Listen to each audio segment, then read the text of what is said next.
You've been cooking your whole life, maybe even using the same habits your mother or grandmother passed down. And that's the thing. These habits feel safe, familiar, even comforting. But what if I told you that some of them, the ones you do every single day without a second thought, might actually be putting your health at risk? Doctors across the country are sounding the alarm on common kitchen routines that many older adults still follow.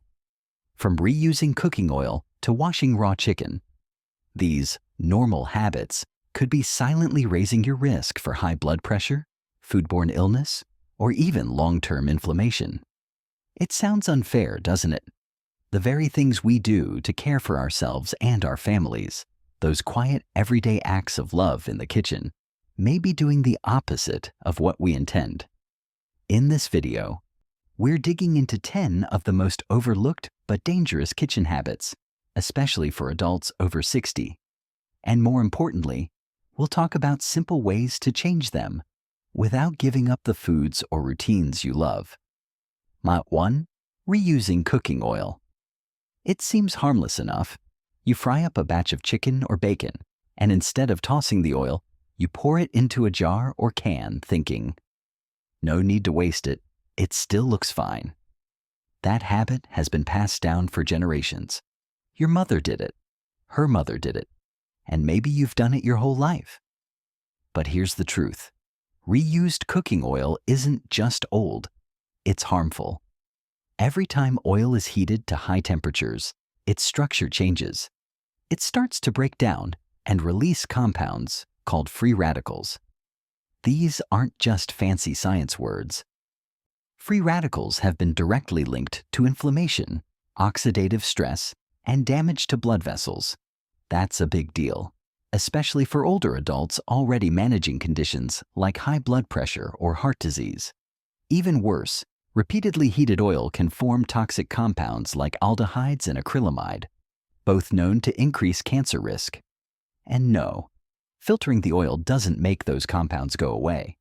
You can't see them, you can't smell them, but they're there, lingering in that leftover grease. So, what can you do instead?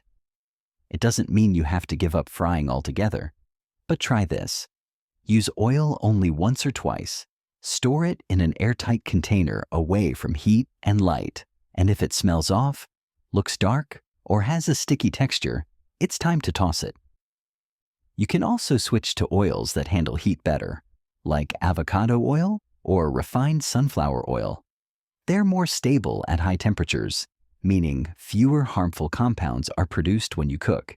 You've cared for your body and your family for decades. Don't let something as small as reused oil work against you now. Your heart, your brain, your entire body will thank you for making this simple change.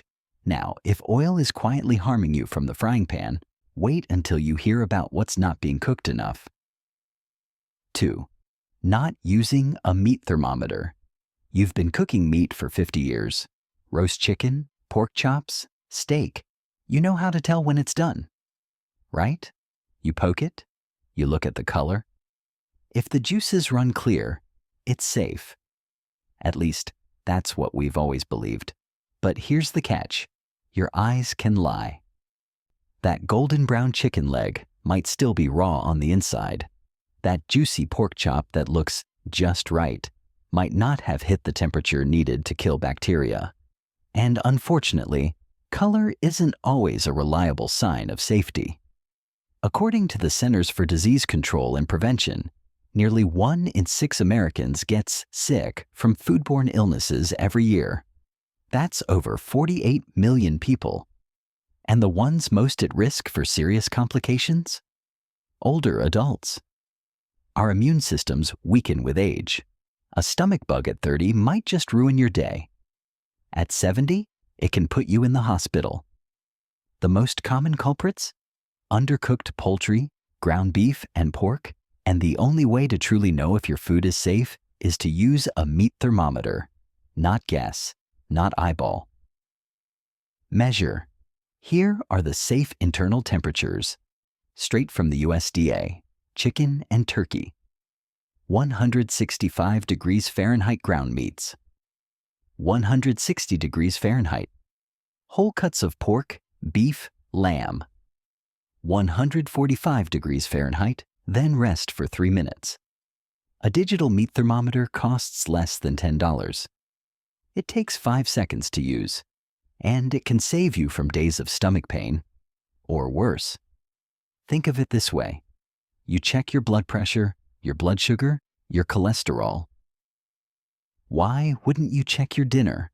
Now, while undercooked meat is risky, there's another danger hiding in plain sight on your kitchen counter. It's something many of us still do out of habit, and it may be turning your food into a breeding ground for bacteria. 3. Thawing meat on the counter. This one's a classic. You take a frozen pack of chicken out in the morning, set it on the kitchen counter, and by evening, it's thawed and ready to cook. That's how many of us did it growing up. It feels natural, easy, and efficient.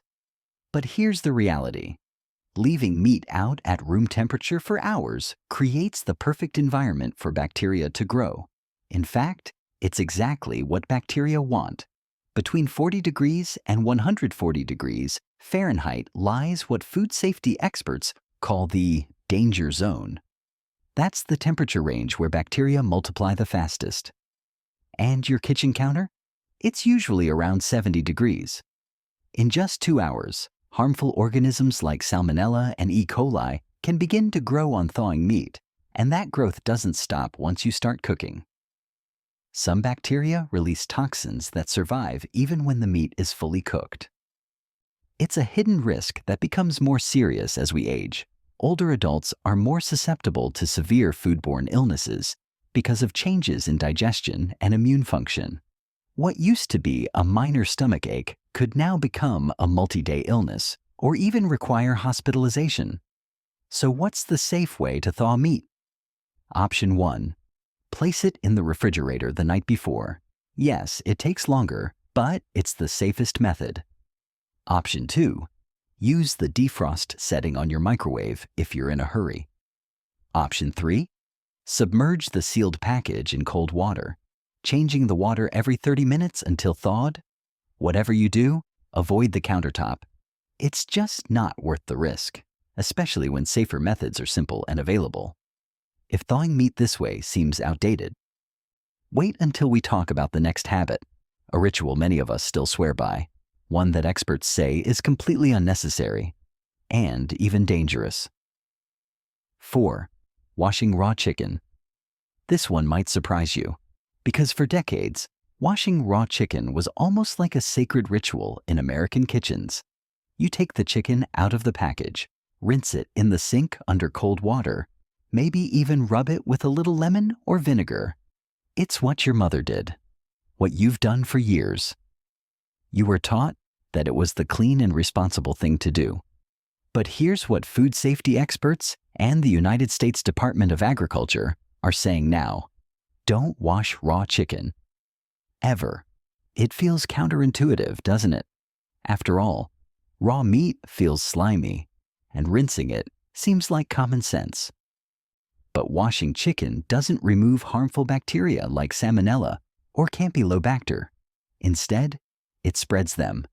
When water hits raw poultry, it splashes tiny, invisible droplets across your sink, countertop, faucet handles, and even other food nearby. That means your salad, your fruit bowl, or your dish towel could all become contaminated without you even realizing it. And here's the real danger. For older adults, ingesting even a small amount of these bacteria can lead to serious illness.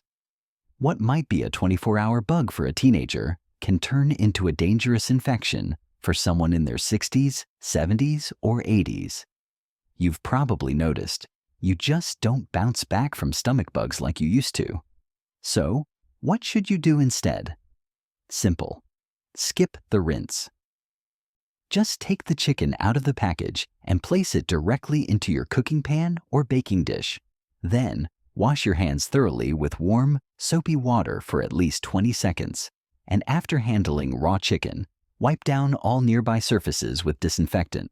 Remember, cooking is what kills bacteria, not rinsing. Heating chicken to at least 165 degrees Fahrenheit will make it safe to eat. Rinsing just adds risk, with no benefit.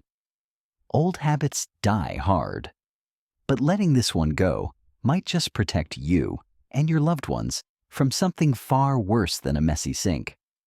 Now, if that surprised you, wait until we talk about what's hiding on your cutting board and how it could be contaminating every meal you make. 5. Using the same cutting board for everything. Let's talk about your cutting board.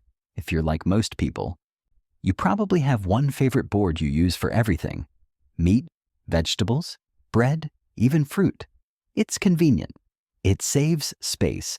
And maybe it's the same board you've used for years. But here's the issue. Using the same cutting board for both raw meat and fresh produce is a fast track to cross-contamination. Here's how it happens. You chop up some raw chicken, maybe ground beef. Then, without thinking, you slice up lettuce or tomatoes on the same surface. You're not being careless. You've probably wiped it down or rinsed it quickly. But bacteria from raw meat can still linger in small grooves even after a quick wash. Those germs get transferred to the fresh produce that doesn't get cooked, meaning it goes straight into your mouth. According to the Centers for Disease Control and Prevention, this kind of cross-contamination is a leading cause of foodborne illness in the United States, and again, older adults are at a higher risk for complications. The effects of food poisoning in your 70s can be far more serious than in your 30s. So what's the fix? It's simple, and it doesn't cost much. Keep 2 separate cutting boards in your kitchen, one for raw meats, poultry, and seafood, and one for everything else: fruits, veggies, bread. If you want to go a step further, choose color-coded boards, like red for meat, green for vegetables, to make it easy to remember. And make sure to wash each board with hot soapy water right after using, especially if it's wood. Plastic boards are easier to sanitize and don't absorb as much bacteria. It's a small habit, but it has a big impact. Because one simple mix-up can turn a healthy salad into a serious health risk. Now let's talk about one of the most deeply ingrained habits in American cooking, one that's tied to taste, comfort, and even tradition. But too much of it? It's silently affecting your heart. 6. Adding too much salt. When cooking, salt. It's the backbone of flavor, a pinch in the boiling water, a shake over potatoes, a dash here, a dash there. You don't even think about it. It's muscle memory. You've cooked this way your whole life. But here's the hard truth. Too much salt is damaging your health, one meal at a time. According to the American Heart Association, most Americans, especially those over the age of 60, consume far more sodium than they need. And too much sodium doesn't just make you thirsty. It raises blood pressure, strains the kidneys, and increases your risk of heart disease and stroke. You may think, I don't add that much salt, but maybe. Here's the catch. It adds up. Salt in your pasta water, salt in your sauce, salt at the table, and many canned or prepackaged ingredients already contain high sodium, even ones that don't taste salty. Now, if you're already living with high blood pressure or taking heart medication, this is especially important. Even a slight reduction in sodium can lower blood pressure within weeks. That's not theory. It's science, backed by decades of research. So, how can you cook flavorful meals without overdoing the salt? Here are a few simple tips. Use herbs and spices: garlic powder, onion powder, basil, oregano, thyme, rosemary.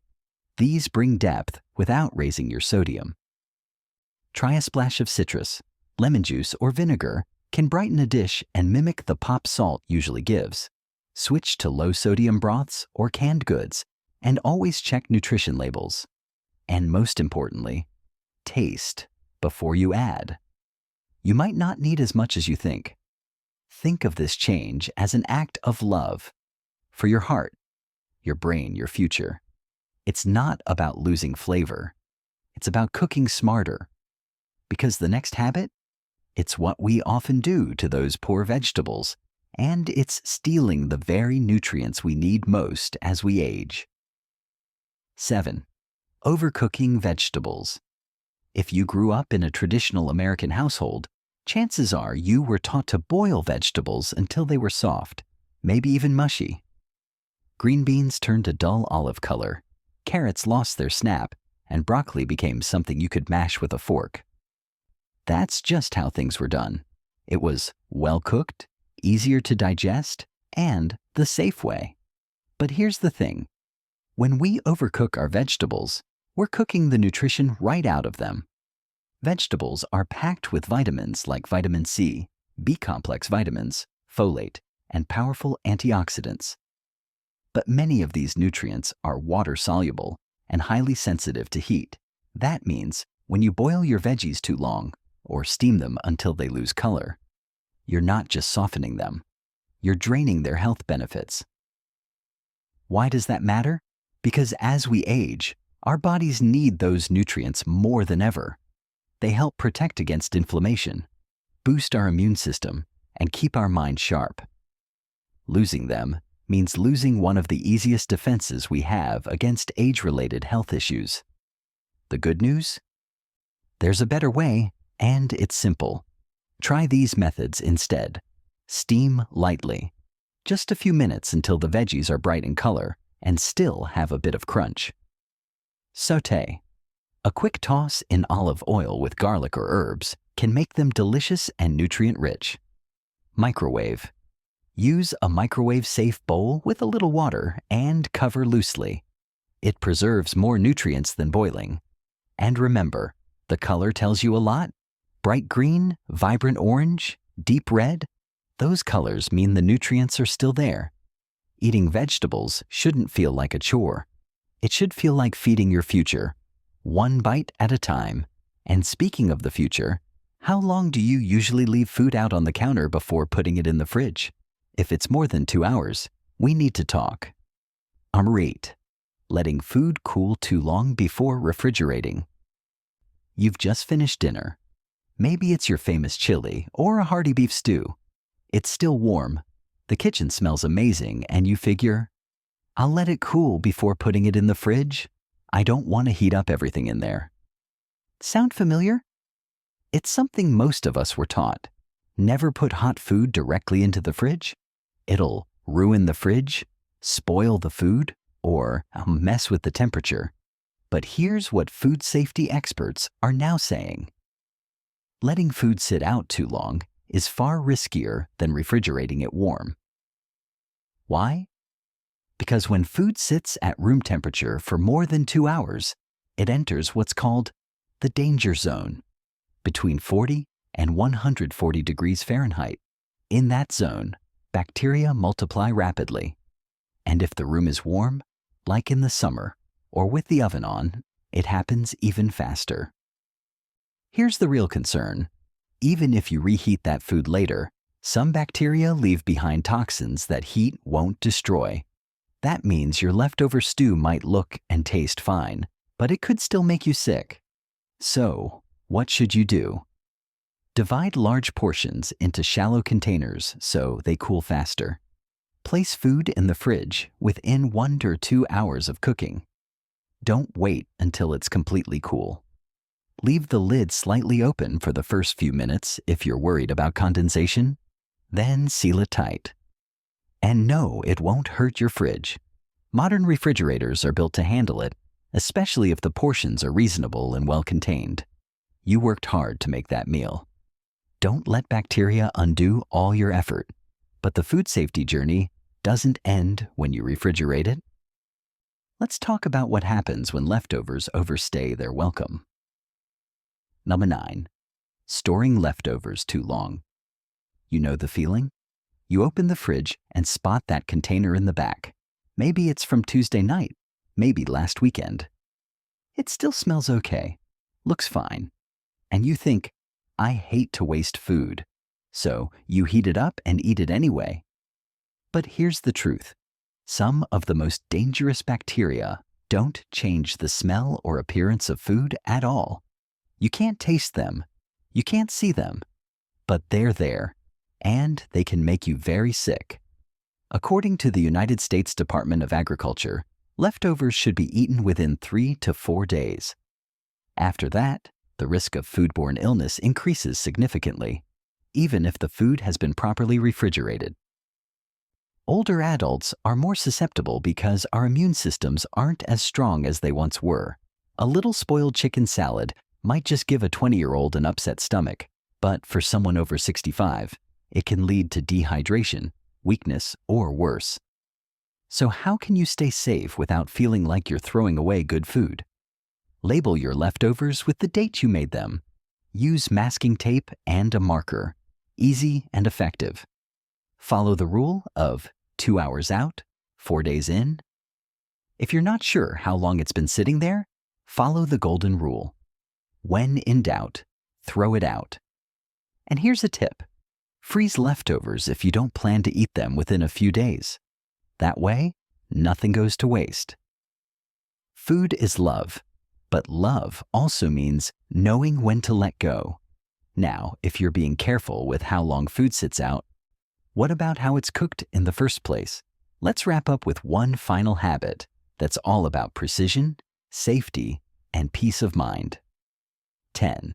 Not using a food thermometer, trusting sight over safety. Let's be honest.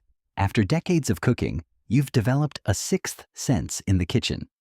You can tell when something's done just by the smell, the look, or the sizzle. A golden brown roast? That's done. A juicy burger? That looks right. Why would you need a thermometer when you've got experience? But here's what doctors and food safety experts are saying. Looks can be deceiving, especially when it comes to meat and poultry. Just because something looks cooked on the outside doesn't mean it's safe on the inside. And when you're older, the stakes are higher. Your body doesn't fight off infections the way it used to. A small dose of salmonella or E. coli from undercooked chicken, pork, or beef might barely affect a young person, but it could send someone over 60 to the hospital. A food thermometer takes the guesswork out of it. No more wondering if the juices are clear or if the color looks right. You just check the internal temperature and know for sure. Here's what the U.S. Department of Agriculture recommends. Chicken and turkey, 165 degrees Fahrenheit. Ground beef or pork, 160 degrees Fahrenheit. Whole cuts of pork, beef, or lamb, 145 degrees Fahrenheit, with a 3-minute rest. A simple digital food thermometer costs around $10. It takes 5 seconds to use, and it could protect you from days or even weeks of illness. You check your thermostat to make sure your home stays comfortable. You check your blood pressure to protect your heart. Isn't your dinner just as important? Food is one of life's great joys. Let's make sure it's also one of its safe ones. They're not about fear. They're not about giving up what you love. They're about honoring your body, your wisdom, and your future. They're about continuing to care for yourself the way you've always cared for everyone else. Each habit we talked about today is just a small adjustment, but together, they protect your heart, your gut, your strength, your independence. You don't need to change everything overnight. Start with one. Maybe it's using a food thermometer. Maybe it's refrigerating leftovers sooner. Maybe it's letting go of that old bottle of cooking oil. Whatever it is, know this: you're worth the effort. Your health, your comfort, your peace of mind, they matter. And you're not alone in this. We're learning together, growing together, and staying strong, one meal at a time. Now I want to hear from you. Which of these habits surprised you the most? Which one are you going to try changing this week? Let's talk in the comments. And don't forget, our next video will dive into the good stuff. 10 simple kitchen habits that boost health, energy, and longevity. You won't want to miss it. Until then, stay safe, stay curious, and keep cooking with care.